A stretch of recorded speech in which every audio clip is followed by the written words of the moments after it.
je voudrais vous exprimer tous nos remerciements pour cette marque de fraternité et de solidarité.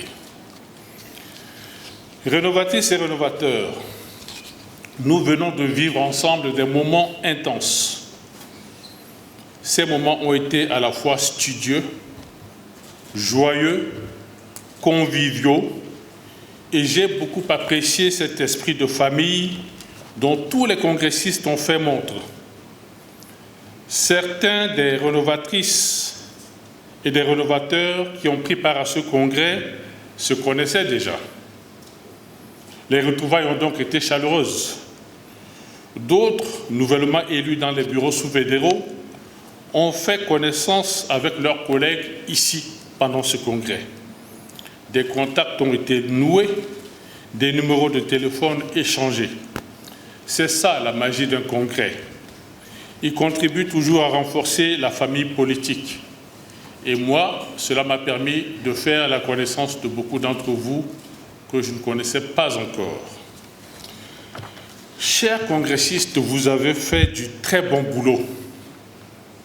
Et pourtant, les travaux préparatoires n'ont pas toujours été faciles, avec des membres de certaines commissions confinés en Europe, à Dubaï ou ailleurs, obligés d'échanger des documents et d'organiser des réunions à travers des plateformes WhatsApp. Au final, nos textes de base sont désormais révisés, notre vision politique affinée et une équipe poursuivant les travaux de finalisation de notre projet de société. Chers congressistes, je mesure le poids de la mission que vous venez de me confier. Je mesure également le poids de la confiance que vous placez en ma modeste personne pour porter vos ambitions et vos espoirs dans cette compétition électorale. Aussi, est-ce avec responsabilité et humilité que j'accepte cette noble mais difficile mission.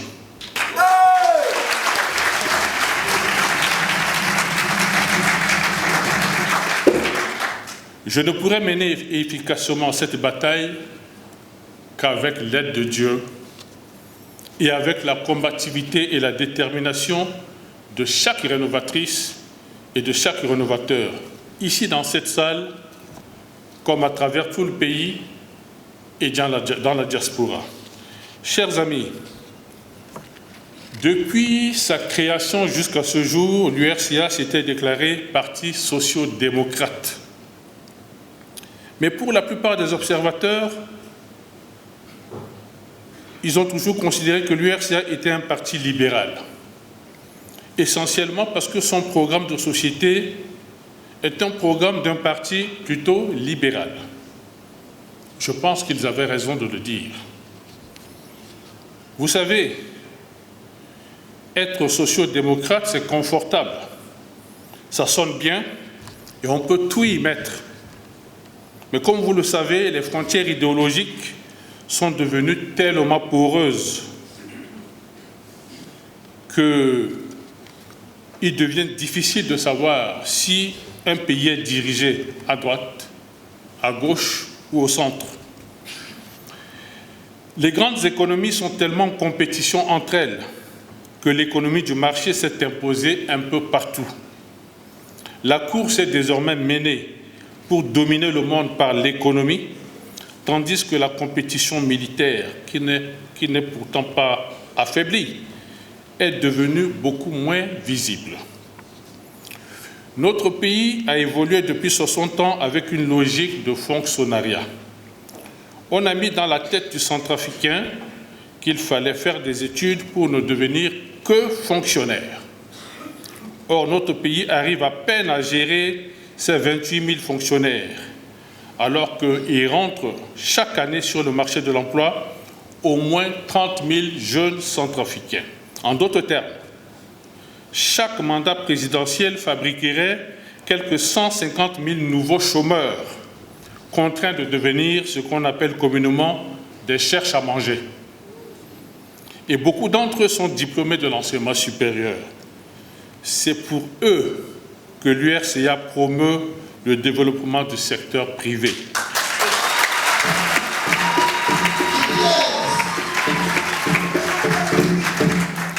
c'est pour offrir à ces jeunes des perspectives d'emploi ou tout simplement les transformer en entrepreneurs individuels. Chers amis, notre pays a besoin d'argent. Si nous devons reconstruire nos routes, entretenir nos centres de santé, construire plus de salles de classe et offrir une meilleure éducation à nos enfants, si nous devons augmenter de manière sensible l'accès à l'eau potable, à l'énergie électrique et au numérique, nous devons nous débarrasser de la chape de plomb des 100 milliards. En effet, tout se passe comme si un plafond étanche était posé sur notre pays qui confinait, le terme confiné à la mode, qui confinait nos recettes budgétaires autour de 100 milliards par an. Quel est le pays du monde qui fonctionne en 2020 avec des recettes budgétaires de 100 milliards? J'ai cherché, je n'en trouve pour le moment qu'un seul, la République centrafricaine.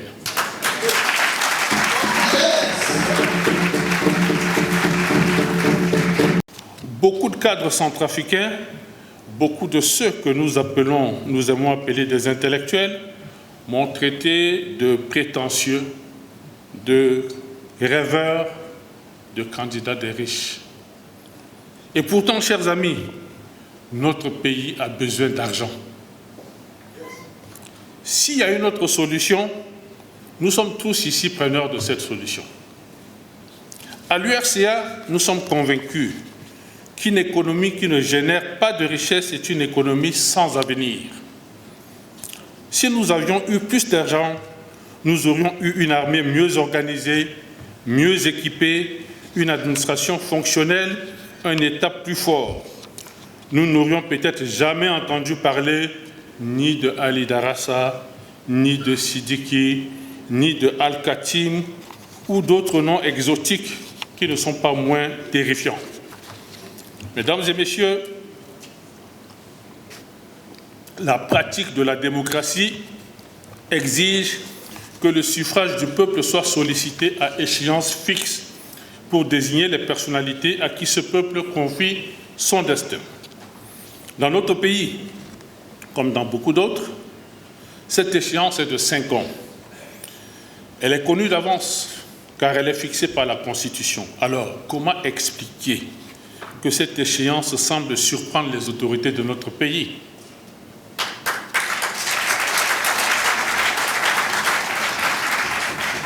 Est-ce vraiment une surprise ou simplement des manœuvres dilatoires pour violenter le suffrage universel du peuple après avoir échoué dans la tentative de renvoyer ces élections au calendrier grec? Depuis plusieurs mois, la quasi-totalité de la classe politique, les confessions religieuses, la société civile et même certains partenaires de notre pays expriment leur grande préoccupation quant à la conduite du processus électoral. Les populations elles-mêmes en sont conscientes et elles l'expriment en boudant l'inscription sur les listes électorales. Curieusement, le gouvernement et l'autorité nationale des élections affichent un optimisme que pourtant au quotidien les événements démentent. Ce faisant, ils conduisent notre pays dans une impasse certaine. Chers amis, certains d'entre nous ici présents ont déjà eu à organiser des élections présidentielles et législatives. Beaucoup ont été candidats. Nous avons donc l'expérience des opérations électorales. Nous savons en évaluer le rythme et la qualité. Dans le même temps, les déclarations de candidature qui s'enchaînent désormais sont l'expression de notre détermination à tous pour battre le président Touadéra par les urnes.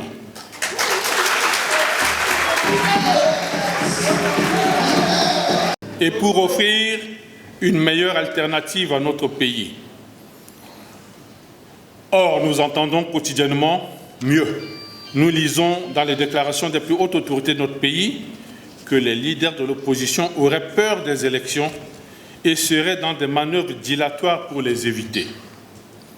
Des organes de presse sont payés pour annoncer à volonté que le président de la République pourrait être l'unique candidat à l'élection présidentielle, étant le seul à disposer de moyens pour battre campagne. Mais je pensais qu'il était pauvre.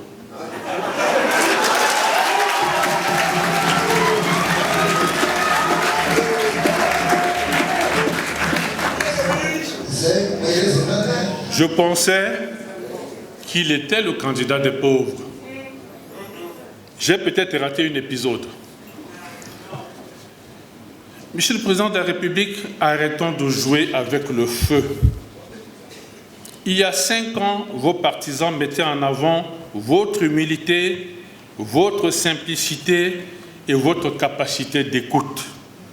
Je suis convaincu que ces mêmes partisans ne doivent plus vous reconnaître.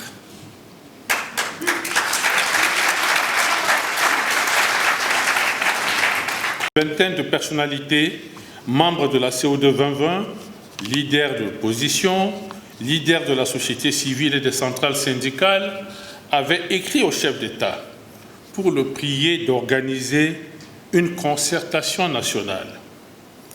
Il a fallu attendre 1 mois. Il a fallu que ces mêmes personnalités décident de faire une conférence de presse pour rendre publique leur correspondance, pour que le ministre d'État, directeur du cabinet du chef d'État, réagisse, non pas en répondant à ces personnalités, elles sont trop petites pour qu'ils puissent leur répondre, mais pour donner la position du président de la République à travers une tribune dans les journaux au contenu pour le moins surprenant. Toujours ce comportement belliqueux du pouvoir, là où l'opposition démocratique demeure obstinément républicaine. Chers amis, la radio nationale est utilisée pour appeler les Centrafricains à débusquer les leaders qui sont ici présents et à les violenter. Notre radio nationale a été transformée en radio 1000 collines, chers amis.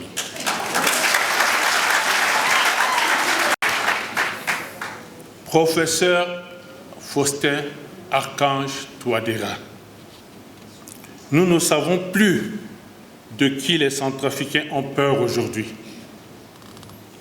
Ils avaient peur des groupes armés, ceux-ci sont devenus vos alliés. Ils espéraient être protégés par nos forces de défense et de sécurité. Vous utilisez désormais votre garde prétorienne contre des citoyens non armés. Vous commencez à faire peur à vos compatriotes, Monsieur le Président de la République. Cela ne fait pas de vous un homme fort. Cela fait de vous un dirigeant illégitime.